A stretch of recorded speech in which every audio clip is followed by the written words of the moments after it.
guys, Coach Janine, Whole Body Health.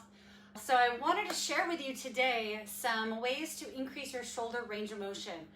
Why is that important? Well, specifically because we always go overhead with our arms, whether that's bringing something off a shelf or putting something on a shelf, taking something out of a cabinet. If you don't have good range of motion and you're compromising the way you reach up and grab the item and then bring it back down, you're loading the shoulder in an unstable positioning on your body. So I'm going to show you a couple ways to increase the range of motion, meaning be able to get that arm all the way up overhead in that straight position.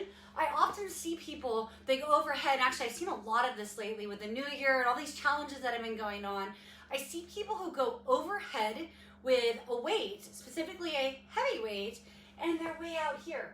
This is so dangerous for the shoulder, guys, and the neck. We're putting so much tension out in front of our body. Or, here's the other thing I see. They get more overhead, but they're like this. So they've got a little bit of this raised neck, shoulder, upper shoulder area, and then they've got a bent elbow.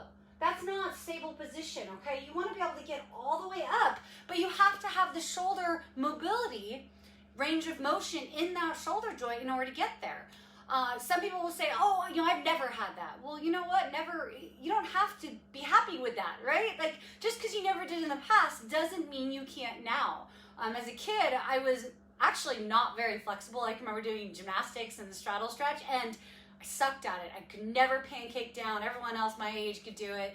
Never had the flexibility. I am more flexible now in my 40s than I ever was, and I don't really do that much mobility, guys. I preach it. I try to practice it, but let's be real. I'm a person too. I don't always get it in. Anyways, let's get going with this. So you can't really see the top of my anchor point because I had to adjust the video so you can see what I was doing here on the ground. But I have a band. I have it anchored high. You may not have an anchor this high, and that's fine. This is all I have as far as height-wise that will allow me to video it. So I've got this band. It doesn't have to be as thick as mine. I've got a good deal of tension on this band. You can start with a thinner tension band. So for instance, I've got a really thin one here. Okay. You can also do this with one of these bands here, the flat band. A lot of people get these in physical therapy, rehab. Okay. You can do it with this as well. Okay. So whatever you have for a band. The first one here is I'm going to stand facing away from the anchor point, and I'm going to put my hand in the band. Now, if you're holding on to the band, that's fine too. You want to maintain that neutral wrist position here. So I like to put it right on my wrist, so I don't have to hold it. From here, I'm going to put my arm overhead. Now, the positioning of the arm will be determined by your range of motion. Okay, so if you go straight overhead, you might feel some pinching in the neck or the top of the shoulder. So if that's the case, just come a little wider with the arm. That's not a problem. The important part is that we keep our shoulders and our hips facing forward. So step it forward until you find that good stretch in the front here. Now, everyone might feel in a little different place. You might feel it more across the front of the chest. You might feel a little bit more in the front of the shoulder. You might feel some underneath here. So everyone's going to be a little bit different.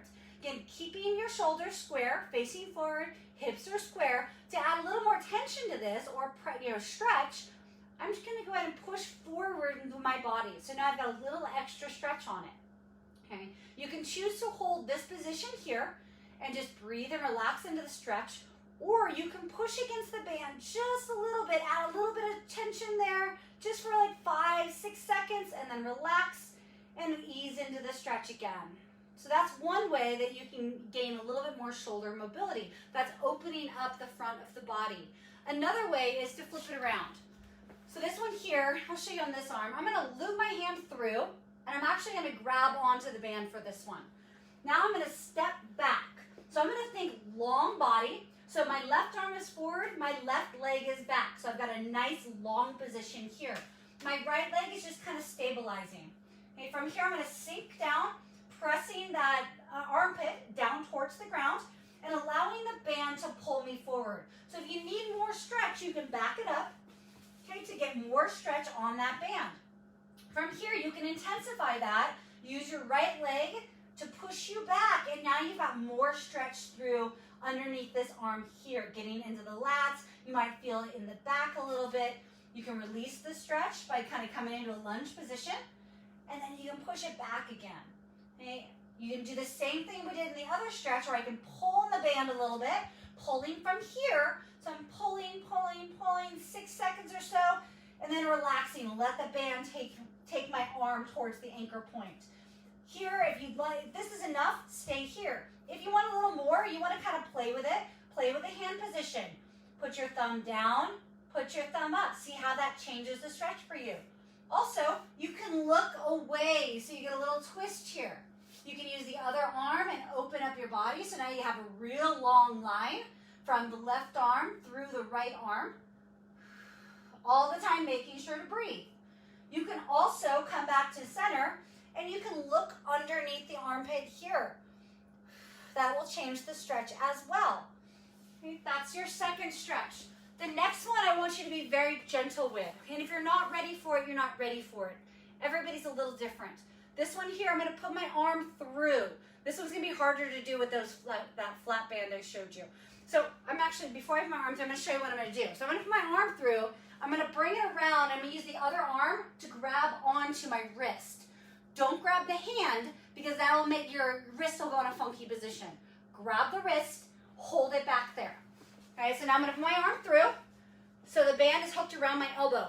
Again, I'm going to face forward. So I'm going to start closer to this anchor point because I want it to be gentle. I don't want to wrench my arm behind my back. So hips and shoulders are facing forward. Bring the arm back. I need to adjust a little bit here. Around the elbow. Arm back. I'm going to grab on with my other arm and I'm going to hold on to it. For some of you, this might be enough. So what's happening here is the anchor point around the elbow is pulling my arm back, which is giving me that stretch in the front of the body. So if I want more, I'm going to step forward and allow the band to pull my arm back just a little bit more. Remember, you have to keep those shoulders forward.